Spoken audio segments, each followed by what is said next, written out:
Bismillahirrahmanirrahim. Elhamdülillahi Rabbil alamin. Vessalatu vesselamu ala Nebiyina Muhammed ve ala alihi ve ashabihi ecma'in. Amma ba'du. Esselamu aleyküm ve rahmetullahi ve berekatuh. Hurmatlı Müslüman bir tuğanlar, Allah Teala'ga çeksiz maqtawlar, Peygamberimiz sallallahu aleyhi ve sellem ve selam salavatlar bolsun. Ötkönde birinci sabagыбызды başlaganбыз, barыңыздарга белгилүү болгондой эле. Peygamberimizin dinin, İslam'dı tuğra jetkirүүnүн maksatında bizdin karmangan Hanefi jolu, kanday jol menen gelgen jana anын negizделиши боюнча sabagыбызды başlaganбыз. Negizинен биздин sabagыбыздын teması İmam Abu Hanifa rahmetullahi aleyhinin maskavının negizделиши. Ötkөнгү sabaktan azın olarak ayta geçsek, ошол Peygamberimiz sallallahu aleyhi ve sellem'din dinin bardığız karmayız. Bardığız şu Peygamber sallallahu aleyhi ve sellem'din jolundabız deybiz. Bирок эмне себептен Hanefi maskaptabız. Bizge köptөгөн suroolor kelet. Эмне себептен sen Abu Hanifa'nı erçiysin Peygamberimiz sallallahu aleyhi ve sellem'di erçibestен. Ötkönde aytkanбыз, эгерде кайсыр bir musulmanga sen Abu Hanifa'nı erçiysinби же Peygamberimiz erçiysinmi dese ойлонбостон туруp Peygamberimiz erçiyim dep aytabыз. Бирок анда эмне себептен Hanefi maskabын карманып атабыз? Ошонун жообун башынан баштап айтып келатабыз. Себеби бардыгын нөлдөн баштап атабыз да. Себеби бардыгыбыз да Abu Hanifa имам болгондон кийин эле айтып, нар жагын айтпастан, анан адамдарга bir бүдөмүк маселе калып калганбы, же китеп окуган эмеспи? Кандай эле ислам башка, имам Abu Hanifa'nын маскабы башкадай адамдар. Анда эмне себептен дүйнөнүн бардыгы маскап кармайт? Эмне себептен дүйнөнүн 4төн 3-ü Hanefi maskabын кармайт? Анан ошого жооп издөөнү каалаган эмеспи адамдар, же болбосо аны бирөө атайын ошондой бир маалымат бергенби? Акыйкатты угууну каалабайт. Анан качан карасаң эле сен hadisти ал, Abu Hanifa'nын сөзүн алба. Sen maskapты алба, sen Abu Hanifa'nын сөзүн алба, Peygamberimizin hadisini al. Kaçan Peygamberimizin hadisi tursa sen Abu Hanifa'nın sözünü alba dep adamların arasında şunday meseleler aytılат. Oşonu adamlarga taktаш üçün şu sabagыбызды başlatsak. Bugün ikinci sabagыбыз. Ötkönde Peygamberimizin Mekke'deki jana Medina'dagi ökümdördün түшүнүн абалдары боюнча сүйлөшкөнлек. Bugün oşondo Peygamberimiz sallallahu aleyhi ve sellem'din doğrunun artıkçılıkları boyunca söyleşip birincisi ne? Birinci artıkçılığı ошол mezgilde Peygamberimizin zamanındaki birinci artıkçılık şeriat hükümleri vahiden alınat degen boyunca söylegemiz. Bugün emi ikinci artıkçılık Peygamberimiz sallallahu aleyhi ve sellem'in zamanının ikinci artıkçılığı et-tederrucu fit-teşri' şeriatta etap menen bizge şeriat bolgondugu. Sebebi şeriat hükümleri duf'atan vahide bir taraptura darul İslam düşüp kalan emez. Belki İslam 23 yılda akırından düşüp adamlarga şeriat hükümü düşürülgen. Her bir vakitlarda, her bir okuyaga baylanıştı, her bir meselege, suruğa baylanıştı şeriat hükümleri Peygamberimiz sallallahu aleyhi ve sellem'e düşüp durgan. Huada tedarruc fit-teşri' yaudu li raf'il harac anil muslimin. Muna uşul etap menen şeriattın bizge zakon bolup düşүүsü 23 yılda adamlardan oğurçuluktu götөрүү maksatında. Egerde darı öyle Allah Teala'dan zakon düşüyor, bunun atkargıla dese mümkün adamlar darı atkarışı mümkün emesele. Sebebi al mezgilde adamlar İslam'dan alız, şirkke tolgon, sütkorluk alardın jaşoosу, zina, nanday, suudayla adal, şunday olup kalgan. Oşol koomga dara öyle bir ele şeriat düşüp durup ele. Boldu siler bugünden başlap arak içpesiңер, ertеңден başlap zina kılbaysыңар, sütkorluk kılbaysыңар, jaşaysыңар dese adamlarga mümkün oğur keletire dagы İslamны kabul kılуу oğur. Oşon üçün birinci düşkönde et-tederruc etap menen şeriat bizge düşkön. Emne sebepten alarga ошондой birden şu Mekke müşriklerine же болсо bütün adam zatına şeriat birden түшүнгөнбесе sebebi alar kapırlıkta ötө jakын болчу. Бардыгы kapır болчу da. Эгерде шарият дароо түшкөн болсо, анын бардыгын кабыл алуусу кыйын болот эле. Amma ba'da hadal ahd faqad asbaha al-islam azizan wa qawiyan. Andan keyin bizdin zamanımızda olsun, Peygamberimiz ötkөндөн keyin İslam толукталынды. İslam ötkөндө aytkanımız al-yawma akmaltu lakum dinakum wa atmamtu alaykum ni'mati wa raditu lakum al-islam dina dep İslam толукталынган. Эми андан keyin biz kayra İslamdın oşol etap-etabına karabайбыз. Себеби İslam толук бойдон түштү bizge. Бирөө айтышы мүмкүн да азыр мына адамдар исламдан алыс болуп атат, аракты бир аз иче бер. Намазга барганыңда ичпе, башка мезгилде иче бер деп, арактын арам болуусундай кылып, не кылып, аз-аздан кылбайбыз. Эми азыр кесе айтабыз. Болду, шарият толук бойдон түштү. Эми силер шариятты эмне арам болсо ошондон токтойсуңар, адал болсо ошону аткарасыңар. Бул биринчи артыкчылык. Экинчиси tadarruj fi ahkam ba'd at-tashri'at kal-khamr. Mesela ошол арактын эле мисал катары арам болуусун пайгамбарыбыздын дооруна карай турган болсок, биринчи келип адамда пайгамбар саллаллаху алейхи вассаламдан сурады. Арактын өкүмү кандай? Себеби аракты кадимгидей жашоосунда ичкен. Ошон үчүн биринчи Бакара сүрөсүндө 219 аятта эмне? Ясалунака анил хамр вал майсир قل فيهما إثم كبير ومنافع للناس وإثمهما أكبر من نفعهما деген биринчи аят түштү. Ал дегенде ясалунака анил хамр. Адамдар келип сенден арак маселесин сурашат, вал майсир жана кумар жама маселе жөнүндө сурашат. Кул фихима исмун кабир. Сен айткын, бул экөөндө чоң күнөө бар. Адамдарга пайдасы дагы бар, бирок күнөөсү алардын пайдасынан көбүрөөк деген биринчи аят түштү. Адамдар арактын зыяндуулук жагы бар экен, пайда да жагы бар экен деп, пайда жагын колдонуп, пайда жагы кандай? Сатсаң акча болот, бизнес, ошентип бул Бакара сүрөсүндөгү 219 аят түшкөндө адамдар аракты каалаган ичип, каалаган таштап, арак арам болбостон эле ушинтип уланып келе берген. Себеби адамдарга пайдасы бар деген нерсе, биринчи адамдарга бир аз Аллах Таала өкүмдү жеңилдетип ошондой деди. Андан кийин намазда арак ичүү арам кылынды. Сумма an-nahyu an qurbanil as-salatu fi halat sukr thaniyan. Андан экинчиси намазда арак ичүүнү тыюу салды. Ал Nisa сүрөсүнүн 43 аятында эмне деди? Я ayyuhallazina amanu la taqrabus salata wa antum sukara hatta ta'lamu ma taqulun. Бул риваятта ушул аяттын түшүү себебинде бир адам имамчылыкка чыгат. Имамчылыкка чыккандан кийин мас аракты ичип алып имамчылыкка чыгат. Себеби арак али арам болгон эмес да, мусулмандар. Анан имамчылыкка чыгып туруп Кафирун сүрөсүндөгү ла а'буду ма ta'budun деген аятты ла а'буду ма ta'budun. Силер ибадат кылган нерсеге мен ибадат кылбаймын деген аятты ла деген сөзүн түшүрүп а'буду ма ta'budun деп окуйт. Мас. Ал деген нерсе Мекке күчүлүктө силер ибадат кылган нерселерге мен да ибадат кылам деген мааничи бар. Мас болгондуктан ушул аят түшкөндөн кийин анан Аллах Таала Ниса сүрөсүнүн 43 аятын түшүрүп не? Я ayyuhallazina amanu. Ey иман келтиргендер. Өзү иман келтиргендерге кайрылып атат. Я ayyuhan nas деген жок. Ey адамдар деген жок. Ей иман келтиргендер деди. Себеби ошол мезгилде иман келтиргендер аракты кадимгидей ичип жүргөн. Ошого я ayyuhallazina amanu la taqrabus salata. Намазга жолобогула Wa antum sukara силер мас алыңарда. Массыңарбы намазга солуккандан кийин окугула деген сөз. Андан кийин бул экинчи аят намаз мезгилинде арак ичүү гана арам болду. Калган мезгилде арам болгон жок. Адамдар куптан намазын окуп барып туруп, анан кийин ичип жатып, багымдатка чейин солугуп калган. Андан кийин не?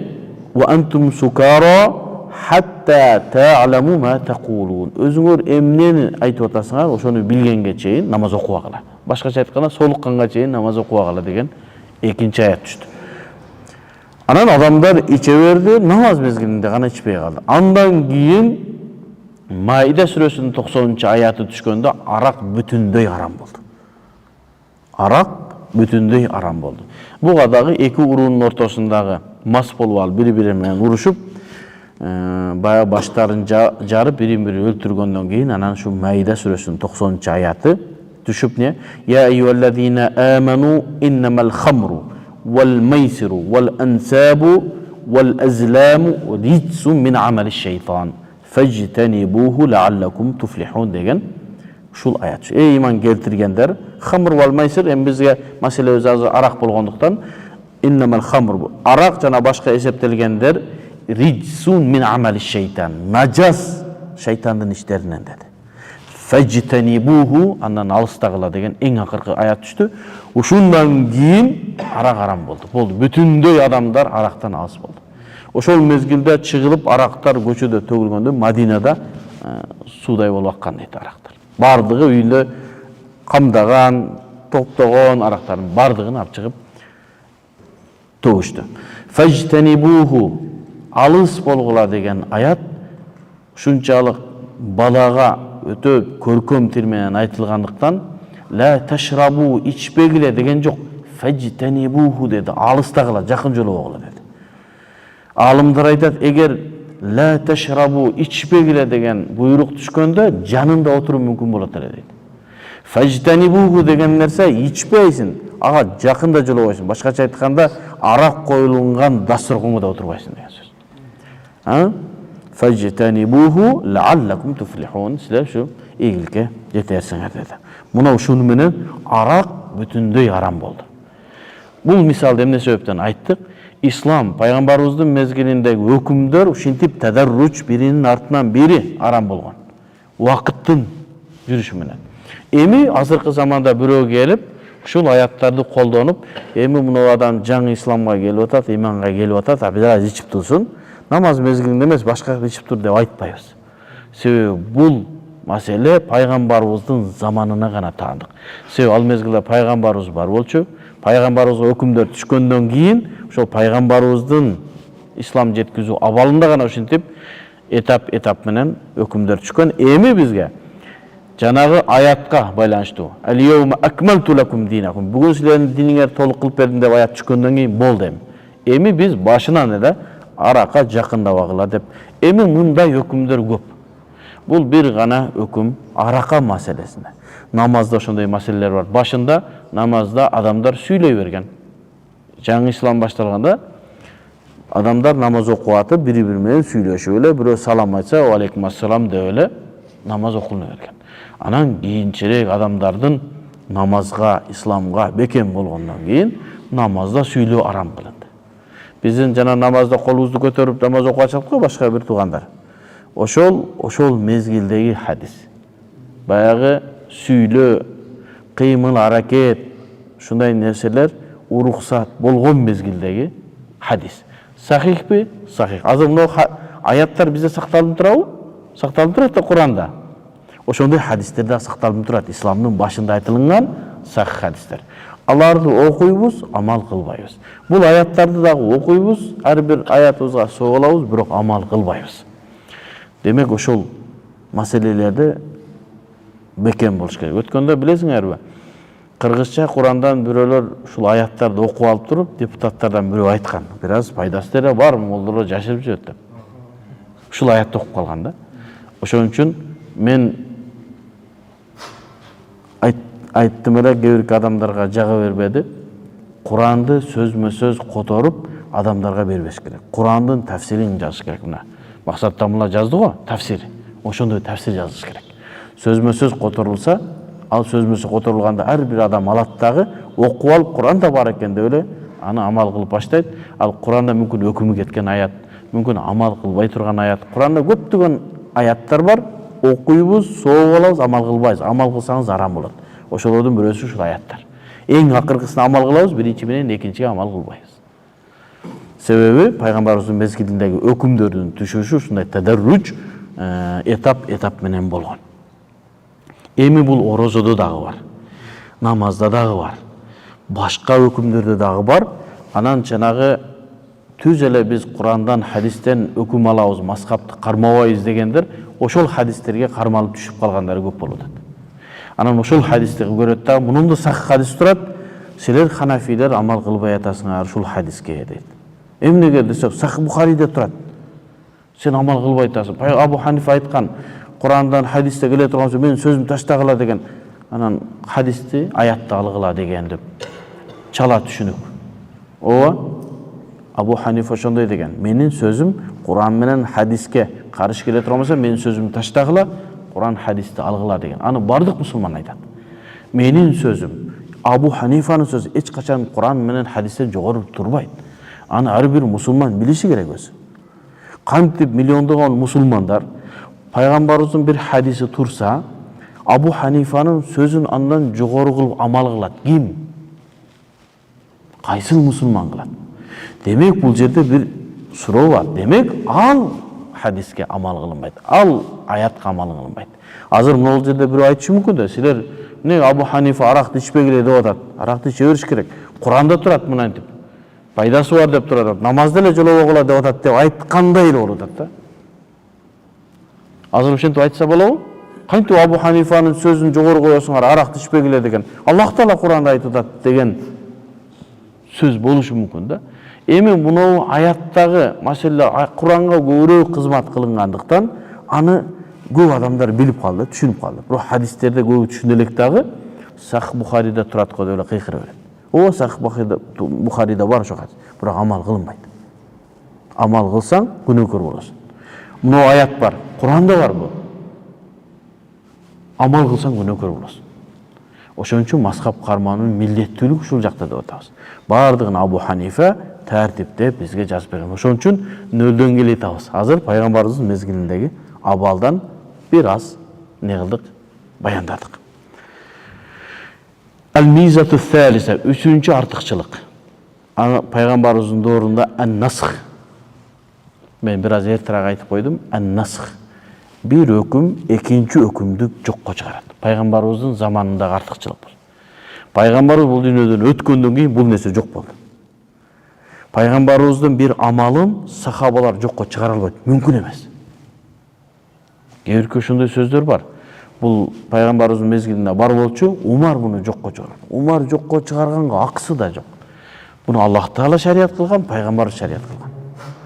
Бул ан-насх, бир өкүмдүн кетүүсү пайгамбарыбыздын заманына гана таандык. Болду. Пайгамбарыбыз бул дүйнөдөн өткөндөн кийин эч кандай өкүмдөр мансух болду, өкүмү кетти деп айтканга эч кимдин акысы жок. Мүмкүн эмес. Себеби насх деген нерсе бир өкүм келет, андан кийин кечигибирээк башка өкүм келет дагы биринчи өкүмдү жокко чыгарат. Анын себебин айттык, ал мезгилдеги адамдар капырлыкка, динсиздикке жакын болгондуктан акырын-акырындан адамдарды көндүрүп, Аллах Тааланын хикматы ушундай кылып берген.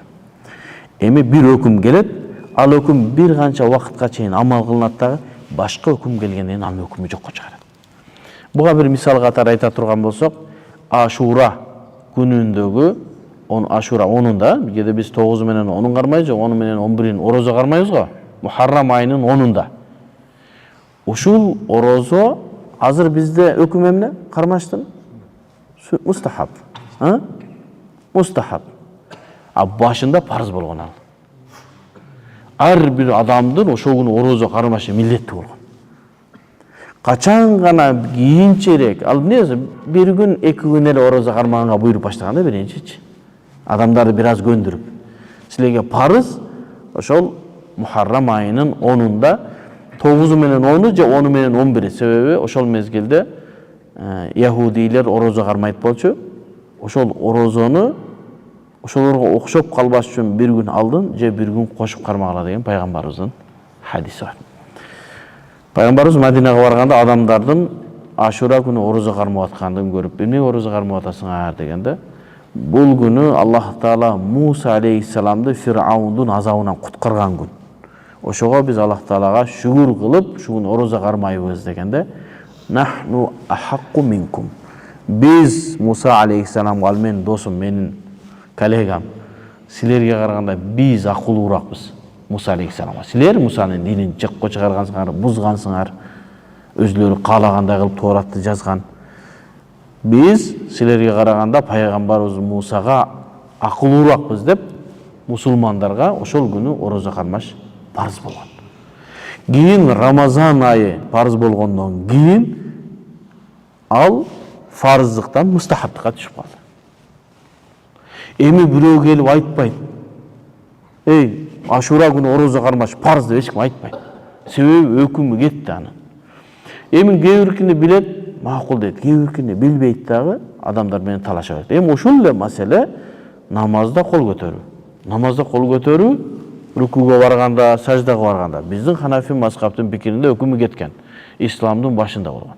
Аны дагы далилдеп беребиз кийинчерээк. Азыр ушундай түшүнүп кое бергиле. Өкүмү кеткен экен. Кантип өкүмү кеткендигин бир аздан кийин силердин пикириңер маалыматка толуп, тоюп деп кабыл алып баштаганда анан кийин айтабыз кийинкисинчи. Себеби дароо берип салса, диетада жүргөн адамга сразу 5 бармакты берип, чучук менен жылкынын этин берсең, өлү ашказан иштебей калат. Ансыганда силерге азыр кашадан берип, мындай кылып, секин-секин, андан кийин анын убактысы келгенде анан айтабыз. Ошентип өкүмдөр пайгамбарыбыздын мезгилинде гана бир өкүм экинчи өкүмдү жокко чыгарылат. Андан кийин чыкпайт. Бул пайгамбарыбыздын заманындагы артыкчылык. Эми бул хаккул башар. Бизге ушундай. Бир өкүмгө амал кылганбыз, бир мезгилге келгенден кийин анын өкүмүн башка өкүм жокко чыгарды. Ал эми Аллах Тааланын пикиринде эмне себептен деген суроо болушу мүмкүн да. Аллах Таала мындай кыл деп туруп, анан кийин экинчи кылып атат. Сразу эле кылып койбойбу десе, жанагы жооп. Себеби адамдар тарбиялаш керек. Экинчиси Аллах Тааланын акысында биз ушинтип түшүнгөнүбүз туура болот. Аллах Таала ушундан ушул вакытка чейин ушуну шарият кылды, вакыты бүткөндөн кийин башка өкүм берди. Ал вакыттуу өкүм болчу, ушундан ушуга чейин. Болду. Эми мындан буягына башка өкүм. Ашура күнү орозо кармоо ушул мезгилге чейин парыз болчу, эми өкүмү кетип мустахабтыкка түшүп калды. Эми Рамазан айынын орозосун кармоо парыз болду. Мына ушундай. Ошого Аллах Таала Куранда бизге айтат.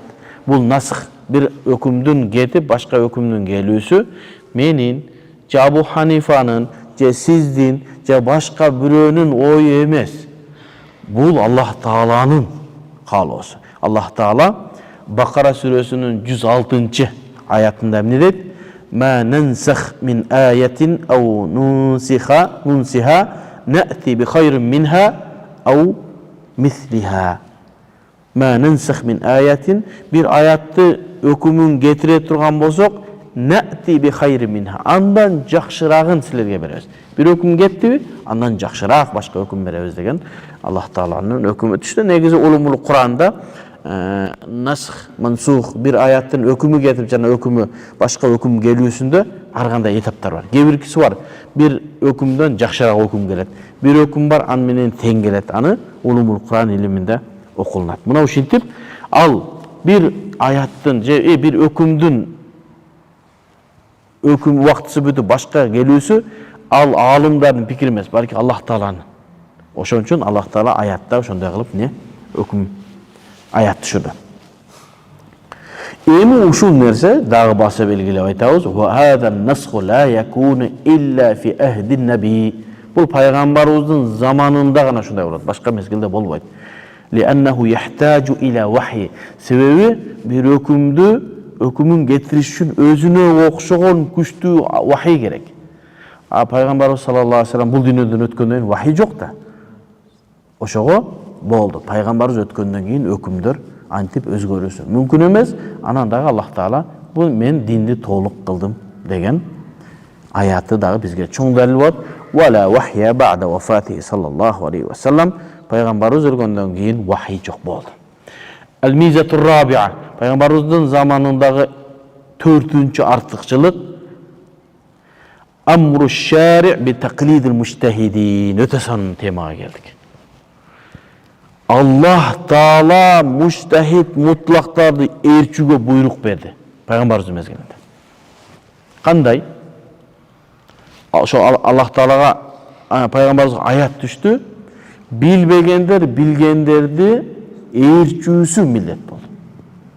Кээбиркилер айтат да, мен бирөөнү ээрчибеймин. Абу Ханифа кайсыл жерден алса, мен ошол жерден алам. Куран, хадис бар. Мен ошол жерден өкүм алам дейт. жок. Антсең Аллах Тааланын аятына каршы чыгасың. Сен алым бол, муштахид мутлак даражага чык, андан кийин бисмилла ал. Муштахид мутлак даражаны биз өткөн айтканбыз, илимдин эң акыркы чеги. Ошол чекке жет, сен билбеген эч нерсе калбасын, өкүмдөрдүн бардыгын бил. Андан кийин бисмилла, андан кийин сен Курандан, хадистен өзүң өкүм аласың. Эми бул да Аллах Таала буйрук берип атат. Буйругун аткаруусу биздики милдет. Кимге? Өзүңөр билбейсиңер, билгендерден сурагыла деген аят буйрук. Себеби лианна тaqlid al-awam lil-ulama al-mujtahidin bada'a min asr an-nabi. Эми авам, жөнөкөй, карапайым адамдар алымдарды, ал алымдарды муштахид мутлак алымдар, жөнөкөй алымдарды ээрчибейбиз.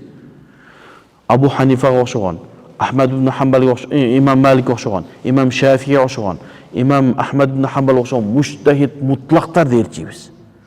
Себеби алардын илиминде кепилдик бар. Менен башка мындай майда чүйдө устаздар кепилдик жок. Бүгүн айтсаң эртең бир нерсени билбей калып кайтып. Муштахид мутлактар бир сөз сүйлөсө бардыгын карап, талдап туруп андан кийин маселе кылат. Ошон үчүн муштахид алымдарды ээрчүү пайгамбарыбыздын мезгилинде эле башталган тaqlid. Ээрчүү пайгамбарыбыздын заманында башталган. Эмне менен башталган? Аллах Тааланын буйругу менен. Аллах Таала Нахл сүрөсүнүн 43-чы аятында эмне деди? Фасалу ахла зикри ин кунтум ла та'ламун. Эми фасалу сурагыла ахла зикр, зикир ээлеринен, илим ээлеринен дейт. Алымдар зикир ээлери кимдер десе муштахид мутлактар. Ин кунтум ла та'ламун, эгер аны билбесиңер, авамсыңар, билбесиңер, өкүмдөрдү билбесиңер, демек Ахлу зикр алымдарды, муштахид мутлактарды ээрчүү милдет экендиги пайгамбарыбыздын заманында башталды. Кээбирде айтып атпайбы? Бул Абу Ханифанын заманында башталды. Мазхаб карма. Мурда мазхаб кармабаш керек болчу. Жок, мурда алымдарды ээрчүү болчу. Кийин мазхаб бул ошол өкүмдөрдү тартипке салгандыгы үчүн да мазхаб болуп калды. Пайгамбарыбыз саллаллаху алейхи вассаламдын заманынан баштап Абу Ханифанын заманына чейин өкүмдөр суроо жооп болгон. Пайгамбарыбыздан бирөөлөр келип маселени сураган, пайгамбарыбыз жооп берген. Пайгамбарыбыз өтүп кеткенден кийин адамдар келип сахабалардан сураган, сахабалардын бардыгы жооп бергенби? Жок. Сахабалардын алымдары болгон, муштахид мутлактар. Ошолор жооп берген. Азыр келебиз. Андан кийин табииндерден, табииндерден сураган. Абу Ханифанын заманына келгенде Абу Ханифа айтты, токто dedi. Суроо жооп кыла бербей эми бул илимди негизделик. Эрежеге салалы, эреженин негизинде адамдар илим алсын дагы, ар бир нерсени алымдардан сурабастан илим алуунун жолун үйрөтөлү. Мурда ошондой болчу да. Байпакка мас тартсам эмне болот? Сен болбойт деп жооп берет. Андан кийин кайра масыга тартсачы деп кайра келет, болбойт. Кийин кайра келип масы жыртылып калсачы. Ар бир маселеге сурай бергенде адамдардын убактысы да кетет. Ошол мезгилде алымдардын ошого да убакыты бөлүп ар бир адамга суроо жооп кылып отура бербей. Абу Ханифа эмне деди? Эми биз илимди эмне кылабыз деди? Тартипке салабыз деди. Кантип? Эрежеге салабыз деди. Абу Ханифанын заманынан баштап жанагындай суроо жооп эмес, эми эрежелерге түшүп баштады. Адамдар эрежени билип алса, эреженин негизинде бүтүндөй суроосуна жооп алууга мүмкүнчүлүк болот. Мен ошону дайыма мисал кылып жүрөм. Пифагордун таблицасын билесиңерби? Пифагордун таблицасын бардыгыбыз жаттаганбыз. Азыр балдар жаттабай калыптыр. 2-ден 9га чейинки Пифагорго чейин бул таблица жок болчу, адамдар кыйналып эсептейт болчу. Чоң сандар келгенде, билесиңерби, мектепте биз садикке барганда палочка деген болот эле. Жашыл, кызыл, көк. Экини кош десе, 2 палочканы бияка, дагы палочканы бияка коюп 4 болду. Имам Пифагор келди дагы. Ошол илимдин бардыгын эмнеге салды? Таблицага салды. Ким муну жаттайсыңбы? Эми ар бир математиктен барып сурабастан өзүң эле чечесиң. 2 жерде 2 канча? 4 болот. 2-де 3 канча болот? 6 болот деп эле 2-нин таблицасын жаттасаң болду. Бүтүндөй эсепти чыгарасың. Эми андан башка да тамыр чыгаруу башка маселелер бар математикадагы. Пифагорго чейин таблица түзүлгөн эмес. Адамдар кыйынчылык менен башка бир жолдор менен эсептеп чыгарган. Чоң сандарда кыйынчылык болгон. Пифагор ошону түздү. Андан кийин адамдар баардыгы ээрчип кетти. Эч ким айткан жок, Пифагор сен туура эмес иш кылдың. Биз мурдагыдай боло кыйналып жашай беришибиз керек деген жок. Ошондой эле Абу Ханифада мурдагыдай болуп ар кимин сурай бербестен эми эрежени үйрөтөбүз. Эрежеден кийин силердин өкүм илим алууңарга жеңил болот деди. Ар бир маселени сурап отурбайсыңар. Эми ушундай да ар бир маселе бир аалым бар болсо жооп берип турса жакшы. Аалым өлүп калсачы кимден сурайсың? Дагы бир аалымды күтүшүбүз керек. Ал аалым кандай чыгат, кандай жок. Ошентип суроо жоопту аалымдарга айырмаланып, кээ бир суроолор туура, кээ бир суроолор туура эмес чыгып баштайт. Эреже түзүлгөндөн кийин болду. Эки жерде экиң 4. Бир аалым 5 этептир десе, жок 4. Эреже ушундай. Жок тиги паланча жакта бүтүп келген чоң аалым экен ошол. Эки жерде 2 5 болот десе, Америкада бүтүп келсе деле 4. Себеби эреже. Ханафи мазхабында да ушундай эрежелер түзүлгөн. Эми туура математика илими так илимдерге кирет. Биздики гуманитарный илимдер, мындай заманга карап, абалга карап, ошондо деле 90% биздин жоопторубуз бирдей чыгыш керек, эреже менен жооп берсек. Эми бир маселеге келсеңиз, ушул маселе эрежеге салып айтылса, кандай болот десе, мына сүннөт десе. Ал Америкадагы аалым деле сүннөттеш керек, Ханафи Африкадагы деле сүннөттеш керек, Пакистанда деле, Саудиядагы деле сүннөттеш керек. Качан биз эрежеге түшпөйбүз, эреже менен жооп бербей калганыбызда эмне болот? Эки жерде 6 болот, эки жерде 2 5 болот. Ар ким өзүнүн ою менен жооп берет. Анан ол элдердин арасында эмне пайда болот? Ажырым пайда болот. Анан айтат, силер тиги минтесиңер. Келишип алып сүйлөбөйсүңөрбү? Эми кантип келишели биз? Мен бир сабакта буларды алдындан баарына чалып чыгабызбы? Кандай дейсиңер ушуну? Кыйын да, туурабы? Анын үчүн бардыгыбыз илим алганда эреже менен сүйлөсөк, сүйлөгөнүбүздө көрөбүз туура келет. Жана таблицаны жаттап алсак, кайсыл жерде болбосун айткан сөзүбүз эрежеге түшкөндөй. Абу Ханифанын заманында илим эрежеге түшүп баштады. Эрежеге түшүп, анан ошол эрежени үйрөнгөндөн кийин анан ошол мезгилде жаңылык болду. Илгери суроо жооп кылып жүргөн анан Абу Ханифага душмандар башталды. Ошол мезгилде мухаддисиндер бар болчу, алар пайгамбарыбыздын хадистерин жаттап, анан башка адамдарга жеткизип бергендер. Анан фукахалар чыкты, ошол хадистерден өкүм чыгаргандар. Анан өкүмдүн ортосунда тиреш башталды. Сахнаны талаш башташты. Фукахалардын жанына адамдар көп келип баштады. Сабактарына көп келип баштады.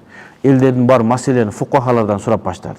Намазым кара бузулабы, бузулбай? Фукахалардан сурайт.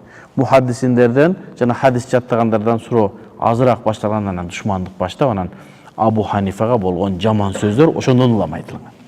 Бул өзүнүн оюна таянып атат. Мындай хадис жок, бул эреже түзүү деген жок болчу, бул өзүнүн оюнан айтып атат. Абу Ханифа бир эреже түзөрдө, анын аркасында ондогон аят бар. 5-8 хадис бар. Сахабанын сөзү бар. Сахабанын амалы бар. Табиинин фатвасы бар, иштихад бар, луга бар. Бардыгын топтоп келиптир, анан кийин бир эреже жазган, анан ошол эреженин негизинде өкүм алынат. Бул жеңил болот. Ар бир адам жанагы хадистерге карап отурбастан эреженин негизинде маселе чечип баштайт. Кудуриде неме Ханафи мазхабта Кудури деген биздин эң кичинекей китебибиз бар. Фик, закон. Ал жерде башында гана бир аятты далил келтирген, башка жеринде хадис аят жок. Бардыгы кара сөз менен жазылган эрежелер. Анан кыйкырып чыгышты. Калан Наби саллаллаху алейхи вассалам анда мындай болуш керек болчу, силер кара сөз менен жазып койдуңар. Жок, бул аркасында далилдер бар ар бир сөздө.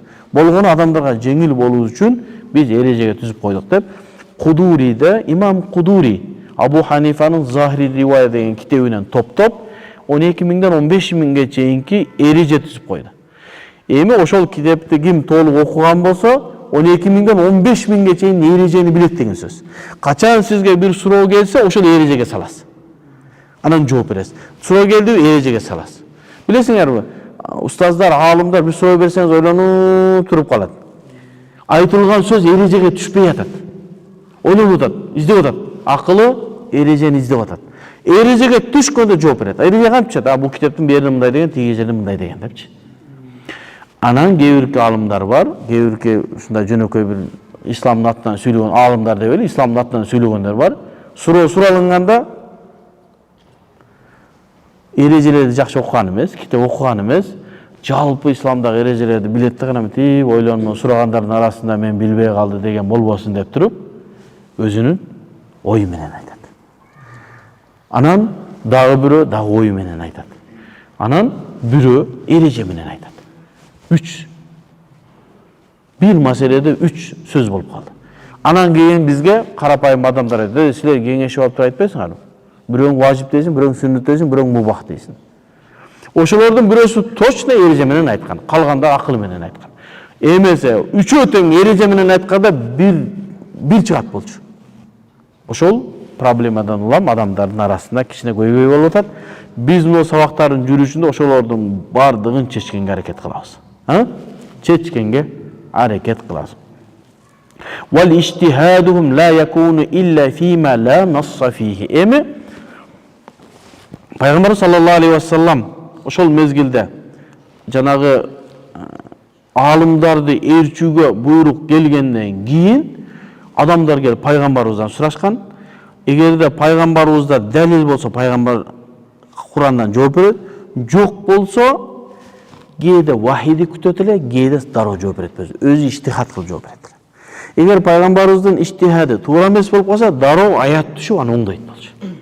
Ошентип отуруп, анан баягы ислам толукталынып, пайгамбарыбыз өзүнүн сахабаларын дайындап, анан эмне болду? Алымдар өсүп чыкты. Ошого иштихадухум. Bir misal, өткөнкү Муаз ибн Жабал радиаллаху анхуну Йеменге жөнөткөн айтып бердикпи? Ошол Муаздын ошол жака жибергендиги, барып сен адамдарга Курандан бер, Курандан болсо сүннөттө, болбосо өзүң иштихад кылып жооп бер деди. Эми иштихадухум ла якуну илля фима ла насса фихи. Куранда, хадисте жок маселеде иштихад кылат. Иштихад Куранда, хадисте далил болуп турган иштихад кылынбайт. Бул эреже. Эми кандай бир маселелер боло турган болсо, өзүнүн илими менен жооп берет. Башка адамдар ошону ээрчийт. Мынакей ушул жерде токтой турган маселе. Муаз радиаллаху анхуну Йеменге жөнөттү. Пайгамбарыбыз тирүү мезгилинде жөнөттү. Барасың Курандан, хадис болсо өзүңдүн иштихадың менен жооп бересиң. Адамдар сени ээрчиш үчүн. Болду. Адамдар анан Муаз ибн Жабалды ээрчишкен, келип сурашкан, жооп берген. Курандан хадис жокпу? Өзү иштихад кылып жооп берген. Себеби Муаз ибн Жабал ошондой Куранда, хадисте жок болсо өзү иштихад кылып жооп бергенге даражасы жеткен алым болгон. Ошон үчүн пайгамбарыбыз аны ишенип кайга жөнөтөт? Йеменге жөнөтөт. Ошон үчүн имам Каусари рахматуллаху алейхи айтат: "Ооба дейт, пайгамбарыбыз өзү тирүү мезгилинде сахабаларга илим берип, аларды тарбиялап, ошондой өкүм чыгарга үйрөткөн" дейт. Эмне? "Ва кад дарраба Расулуллах саллаллаху алейхи ва саллам сахаба радияллаху анхум ала ра'i вал истинбати минал ахкам." Өкүмдөрдү истинбат кылууга өзлөрүнүн иштихады менен үйрөткөн дейт пайгамбарыбыз. Фи ахкамын навазил, жаңы пайда болгон маселелерге. Гайрул мансуз, Куранда, хадисте келбеген. Би иржа назир ила назир. Не? Ошол Куранда түшкөн, хадисте түшкөндөргө салыштырып жооп берүү. Муну кыяс деп айтылат. Бул муштахид мутлактардын заманында ушундай болгон. Wa kana al-mujtahiduna min ashabin nabi sallallahu aleyhi ve sellem yaquluna bi ra'y. Эми имам Каусари рахматуллаху алейхи бул Ta'nibul Khatib деген китебинде айтып атат. Эмне дейт? Kana al-mujtahiduna min ashabin nabi. Пайгамбар саллаллаху алейхи ve sellem муштахид шакирттери yaquluna bi ra'y. Куранда, хадисте жок нерселерди өзүнү иштихад кылып жооп беришет болчу. Пайгамбарыбыздын бар мезгилинде дагы ага Муаздын хадиси бизге далил болуп берди. Демек ошол мезгилде эле алымдарды ээрчүү, муштахидтерди ээрчүү ошо пайгамбарыбыздын заманында башталгандыгына далил болот. Эми имам Каусаридин алтындан жаза турган сөзү "Ва казаликал фуқаха минат табиин". Эми сахабалардан кийинки табииндер дагы мына ушундай кылган дейт. Абу Ханифа минат табиин. табииндерден да. Алар дагы өзлөрүнүн ою менен дегенде да айтканбыз, муштахид мутлактар шариаттан каршы нерсени, шариатка каршы келген, шариатка ажнаби болгон нерсени ойлонбойт алар. Алар ойлонсо, шариаттын эрежелерине ылайык ойлонот. Ошого табииндер дагы мына ушундай деп жооп берген. Эми бул жерге дагы сөзүбүз күчтүүрөөк болуусу үчүн Шейх Такуй Усмани, немени Пакистандагы шейх, чоң алым Ханафи, ошонун Усул Ифта деген китебинен дагы бир далил берели. Шейх Усмани айтат Усул Ифта китебинин 29 бетинде: "Валам якун ахадун фи ахди Расулиллахи саллаллаху алейхи ва саллям яштагулу би мансабил ифта гайру." Пайгамбарыбыздын заманында муфтийлик менен пайгамбарыбыздан башка эч ким алектенген эмес. Себеби пайгамбарыбыз бар да, фатваны ушу берген. Курандан, өзү сүннөттөн айтат, болбосо өзү иштихад кылат. Ката кетип калса Аллах Таала дароо аят түшүп оңдойт. Пайгамбарыбызды оңдогон канча маселе бар. Абаса ва тавалла ан жаахул а'ма. Пайгамбарыбыз Меккелик мушриктерге дават кылып атканда Ибн Умму Мактум, көзү азиз пайгамбарыбыздын экинчи азанчысы, Билалдан кийинки азанчысы, келип бир маселени сурайын дегенде, сен кое тур, мен муналарга жооп берейин дегенде, абаса ва тавалла, жүзүм мындай жакшы эмес кылып, жүзүм бурду, ан жаахул а'ма, бир көзү азиз адам келип анда маселе сураса деп Ибн Умму Мактум жөнүндө айтат. Пайгамбарыбыздын ушул маселени туура эмес кылгандыгын айыптап Аллах Таала аят түшүрдү. Сен кой аларды. Ибн Умму Мактум сенден сурады, ошого жооп берип коюшуң керек болчу дегенде. Пайгамбарыбыз иштихад кылып туруп бир иш кылса, туура эмес болсо дароо Аллах Тааладан аят түшпөдү, ошол шарият болуп калган. Сахабалар да бир амал кылган, туура болсо шарият аны аят менен, вахий менен бекемдеген, болбосо дароо анын туурасын түшүндүргөн. Ушул боюнча да токтойбуз. Эми лем якун, пайгамбарыбыздын заманында пайгамбардан башка адам фатва менен алектенген эмес, андан башка.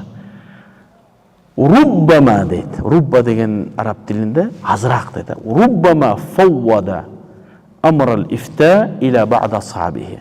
Мүмкүн дейт кээде фатва берүүнү пайгамбарыбыз өзү туруп башка бирөөгө өтүрүп берген. Ке сен фатванын маселесин чеч деп. Жогору жакта имам Каусаринин сөзүндө бекем дарраба деп атпайбы? Фатва берүүнү үйрөткөн пайгамбарыбыз. Руббама фаввада амрал ифта, фатваны кээки сахабаларына берген. Лааллаху юмариннахум. Ошондон максат аларды тамрин кылып, тажриба кылып үйрөтүп аткандыгы дейт пайгамбарыбыз. Себеби пайгамбарыбыз кеткенден кийин дагы маселелерге жооп берүүнүн жолдорун пайгамбарыбыз тилүү мезгилде үйрөтүп аткан. Ала не келсе, алал иштихад вал истинбат. Иштихад кылууга жана башка Курандан өкүмдөрдү истинбат кылып өкүм чыгарууга дейт. Мислу ма раваху Ибн Амр радиаллаху анху. Өткөн сабагыбызда айтканыбызды бул жерде шейх Такуй Усманида мисал келтирди. Анна ражулайни ихтасама иля наби саллаллаху алейхи ва саллям. Эки адам келип пайгамбарыбызга араздашып келгенде, фaqala ли Амр ибн Асқа не деди? Иқди байнахума. Пайгамбарыбыз турат. Өкөн маселесин чеч деди. Бул пайгамбарыбыз өзүнүн илими жетип калган сахабаларды фатва берүүгө, иштихад кылууга даярдап аткан мезгили. Фaqala иқди байнахума ва анта хадирун я Расулаллах. Аллахтын элчиси, сен менин жанымда, сен бар туруп мен иштихад кыламын деп. Кантип сен чечишиң керек бул маселени. Давай деп берет. Жооп бер. Кийин пайгамбар саллаллаху алейхи ва салламдын астында Амр ибн Ас маселени чечип жөнөттү. Кала наам, ооба деп айтты. Давай чеч деди. Ала аннака иза асабта фалака ашру уджур. Сен билгин, эгерде азыр иштихад кылып туруп жооп бергенде туура чыга турса 10 сооп берилет деди. Ва ин иштахадта фа ақтата фалака ажрун. Эгерде иштихад кылып жооп берип туруп ката кетсең сага 1 сооп деди. Эми ушу бардыгынабы? Азыр адамдар бардыгы биз иштихад кылабыз да. Жок. Ошол даражага жеткен адамдарга, муштахид мутлак болгон адамдарга. Бул жалпы адамдарга эмес. Ошон үчүн руббама фаввада амр ифта бa'da асхаби. Кээ бир өзүнүн сахабаларына деп атат. Бардык сахабалар не деген жок, Шейх Такви Исмаили. Демек, кейбир сахабаларга гана фатва берүүгө, ошону сен фатва бер, сен маселени чеч деген. Демек, пайгамбарыбыз ошол сахабалардан илимден көкүрөгү толуп даяр болуп калган мезгили. Мына ушундай. Мына ушул нерседе далил бар. Пайгамбарыбыздын заманында деле иштихат бар болгон. Пайгамбарыбыздын заманында дагы алымдарды ээрчүү бар болгон. Азыр эч кимди ээрчөбөйбүз, ар ким өзү Кур'ан хадистен алсын деген сөздүн түгү көңгөй экендиги, катуураак депсең көчүп түшөт. Пайгамбарыбыздын заманында ушундай болгон, Wa kadhalika ba'atha Rasulullah sallallahu aleyhi ve sellem ошондой эле пайгамбар саллаллаху алейхи ва саллям дагы башка коомдорго өзүнүн сахабаларын жөнөтүп барып маселени чечтиргенди айткан. Эми өтө жанагы мен айттым, ошону бул жерге дагы алымдар баса белгилеп жазып коюптур, ошону да окуп коёду. Walam yakun hadha al-ijtihad li kulli as-sahaba radiyallahu anhu. Бул нерсе бардыгы эле сахабага уруксат берилген эмес. Ошон үчүн өткөндө айттым.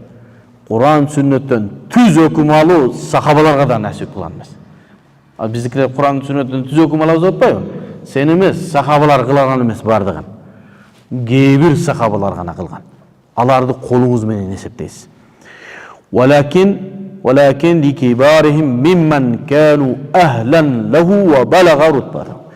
Кейбир алымдарга, чоң сахабаларга kanu ahlan lahu шундай фатва берүүгө ылайыктуу болуп калгандар, ошол даражага жеткендер. Ага даллап келебиз. Сөзүбүз куруп болбосун. Себеби сүйлөп кое берет экен ол жерде дебесин. Ар бир сөзүбүздү даллап келебиз. Сахл ибн Аби Haythama radıyallahu anhu'dan gelgen rivayet. Bu rivayette İmam Şa'razi özünün Tabakatul Fukaha deyen kitabında aytkan.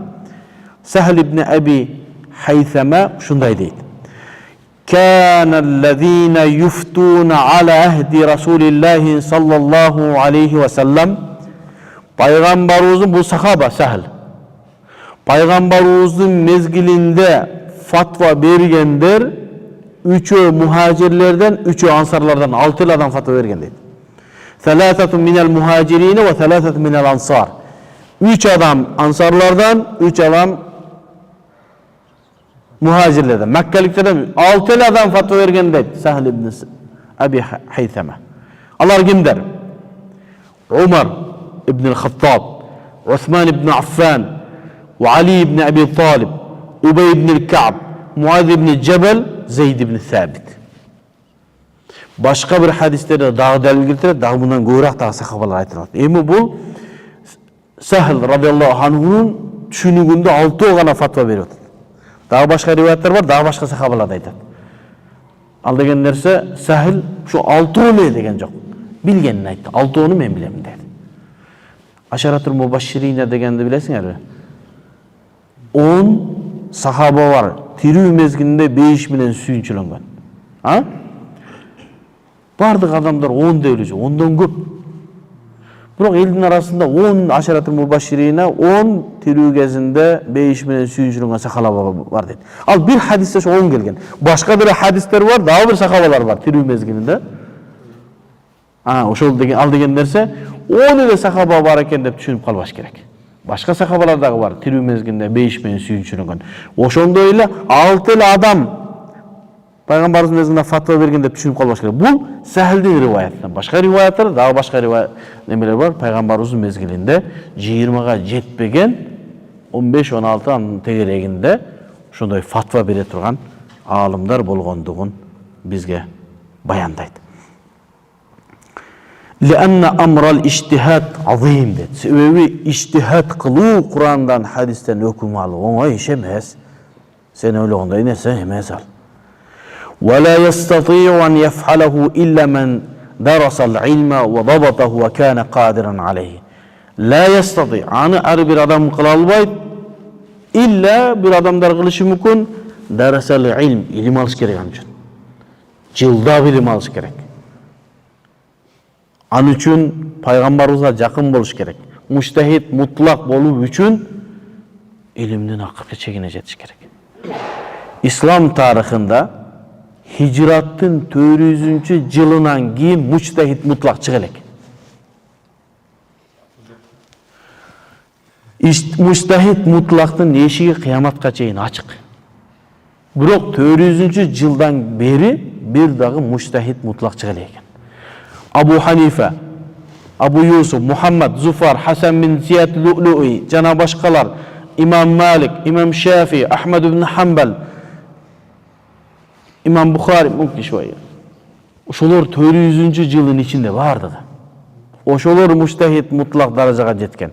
400-жылдан keyin mujtahid mutlaq darajaga jetken alim çıgılak. Çıksa bolabı? Tafaddal, bismillah. Mujtahid mutlaq boluu üçün anın özünün usulu boluş gerek. Usul degen nerse Kur'an, sünnetten hükümdü minte öyle karab albaydı. Anın özünün usulu erecesi boluş gerek. Oşol ereje menen Kur'an, sünnetten hüküm alat. Men daima kirpiç zavoddu misal keltirem. Aytdım aytmadım bile. Ötkende aytdım aytmadım. Kirpiç zavod açуу üçün biriceden kirpiç zavod açasınдағы ağa kanday formada kirpiç çıkarasın, kalpты жасайсың. Kalpты білесің әлде? Анан ağa ылайды салынып, анан бышырасындағы kalpқа түшкөн ылай бышкандан кийин сага kirpiç болуп чыгат. Ал 4 бурчтук болуп чыгышы мүмкүн, тоголок болуп чыгышы мүмкүн, тегерек 3 бурчтук болуп чыгышы мүмкүн. Mujtahid mutlaqtardагы өкүм чыгаруу үчүн kalp керек ага. Ал kalpты mujtahid mutlaq өзү ойлоп табат. Кандай эле кирпич заводдун ээси kalpты өзү ойлоп тапкандай. Биягы мынча сантиметр, биягы мынча сантиметр деп кирпичти ойлоп табабы? Ошондой кылып mujtahid mutlaq өзүнүн kalpын ойлоп табат биринчи. Ал kalpка Кур'ан хадисти алып кеп салат. Kur'an hadis kalpka düşüp kalptan çıkkan nerse öküm bolup kirpiçtey var. Emi biz aytabız. Emi mujtahid mutlaq bolgun kelip atabı maşallah sonun. Özbek Hacı bizim ustazımız yaxşı aytkan söz var. Biri aytıptır da men mujtahid mutlaqtara muhtaçlığım yok. Abu Hanifa'nın erçibey men Kur'an hadisten özüm ele öküm alam dese yaxşı ken deptir. Sonun. Zaten biz tigi Farisi, Abu Hanifa'nın erçiyiz. Kırgızlarımızdan özü mujtahid mutlaq çıkıp kalan turba. Yaxşı. Men bir kvartirаны beremin. Al kvartira tamak aşığım var meni. Kvartiradağı menden. Kur'an'dı berem. Hadislerin matınlarını barın alып kirip berem. Bizge mazhab jaz. Ne kılabız? Özüzden Kırgızdan çıkıp kalan mujtahid mutlaq barken oşonun erçiyli. Abu Hanifa'nın erçip ne kılabız? Anan sen bizge oşonda ökümdörü çıkarıp bergen Abu Hanifa çıkarbagan. Abu Hanifa'dan күчтүү. Anan dalilde ustosten Abu Hanifa'dan күчтүү öküm çıkargan. Kaçıp kettir diye. Kayaktan. Ansıgarınday biri hazır men Kur'an sünnetten öküm alam dese Allah razı olsun. Maşallah. Tayyip. Mumtaz. Tafaddal. Apke usulun apkel. Kanday usulun var? Kanday erejeң var Kur'an hadisten öküm alatıgan? Var mı? Yok men Kur'an hadisi özüm düşünüyorum toktotanda. Kanday ele biri kirpiç zavod açam deydi da. Oy ne kılasın? Kirpiç zavod turat mınaka, turat. Bardıq formadagı kirpiçler çıkara turan zavod bar kuruldu. Yok men özümçө kirpiç zavod açamın. Hiç kimnin kirpiçini okçuğun kirpiç çıgaram deydi. Çıgar. 4 burçtuk çıgarıp kese aytadi, palançanın kirpiç zavodu şonda ele çıgarıp bekeli var olsun sen. Toğolok çıgarsa bul bar. Sürü çıgarsa bul bar. Anan kıyışık mınanda kılıp bir kirpiç çıgarıp ketip mına hiç kimde yok. Oy azamat, жақсы. Soğun çıgarıp kese. Bunu kayık kollanabız biz. Oşonda öyle mujtahid mutlaqtарды 4 mazhabda erçibesinden biri men öküm çıgaram deyip çıgar. Bir ökümdü çıgarat, al eç yerde amal kılууга мүмкүн болгон öküm çıgarat. Аны pişirip жетеді. Oşon üçün mujtahid mutlaqtın eşigi kıyamatqa çeyin açık. Kıyınsınbı? Tafaddal, özüңdün kalpыңды alıp kel bizge Kur'an hadisten öküm anlatırgan. Anan oşoňa saldağı bizge öküm çıgarıp ber, uşul ökümü o 4 mazhabda jok bolsun. Sen al aldı. Sen kıynalıp bir ökümdü çıkarıp gelsen, anı Şafii çıkarıp koyun. Dağı bir kıynalı öküm çıkarsan, anı Hanafi çıkarıp koyun. 50 yıl kıynalı bir öküm çıkarsan, anı Maliki çıkarıp koyun. Ne özün kıynalı otasın? Oşoğa 400. hicrattan beri adamlar 4 mazhabты karmap başladı. Hiç kim çıkara almadı. Bizde Kur'an hadiste öküm anlatılan kança hadis var? Bilesiniz mi? Kur'an'da 550 ayat var öküm anlatılan.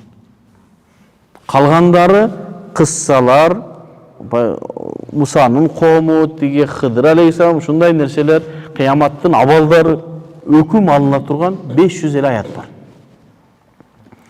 Өкім алына тұрған қанша хадис бар? 3000 хадис бар. Кейбіреулер 1200, біреу 5000 дейді, біреу 10000 дейді. Кішкене талаш бар. Біздің Ханафи мазхабтағы ең күшті кітап Нурул Анвар деген Мулла Дживанның кітабы бар, усул фиқта. Ал Манарул Анвар деген имам Насафидің кітабына шарт жазған. Ошол киши айтат, өкім алына тұрған 500 аят бар еді. Кейінгі сабақта алып келіп кітаптан оқып берем ошаны. Ошо кітапты алып келіп, емкі сабақта айтты. 500 аят бар. 3000 хадис бар. Болды, бисмилла. Чығар. Ошол 500 аяттан 3000 хадистен чыгарылышы мүмкін болған өкімдерді 400-жылға чейин муштахиттер чыгарып бүтті. Чыгышы мүмкін болған өкімдердің бардығын чыгарды. Же Абу Ханифа чыгарды, же Шафи чыгарды, же Малик чыгарды. Андан кийинкилер бардығы эми өкімдер эми бардығы эмнеден мазхаб кармап баштады. Анда эмнелерге жооп беребиз анда? Жаңы пайда болгон маселелерге десе, аны кийинки сабакта айтабыз. Жаңы пайда болгон нерселерге мазхаб эйлер түзүп койгон эрежеден чыгарабыз. Аны шариат илиминде тахриж деп айтылат. Аны кийинки сабагыбызда токтолуп айтабыз. Эмки сабактын башталышында аяттар канча аят бар экендигин, канча хадис бар экендигин өкүм алына турган ахадисул ахкам же аятул ахкам деп айтылат. Ошол аяттар төрт кылым алымдар чыгышы мүмкүн болгон өкүм бардын чыгат. Бир дагы важих калган жок. Ага мен окуучуларыма мисал келтирем. Бир дастуркон салып, ичине бардык тамактарды койду да бисмилла деди. 20 бала. Бүгүн жедиң, абетте жедиң, кечкурун жедиң, эртең келип жедиң. 10 күндөн кийин бир нерсе калабайбы да? Калбайт да. Жеши мүмкүн болгон нерсени барын жеп түшөт да. Мусурлар гана калат. Эми биз шариаттарды андай деп салыштырбайлы. Аяттардан, хадистерден өкүм алынышы мүмкүн болгон өкүмдүн бардыгы чыгып кетти. 400-жылга чейин. Ошондон кийин адамдар мазхаб кармап баштады. Эми болду, аны баштап отуруп, кыйнап, жанагы өзүнчө завод куруп отурбайлы деди. Бардыгы эми даяр заводдордон эле кирпичтерди алып баштады.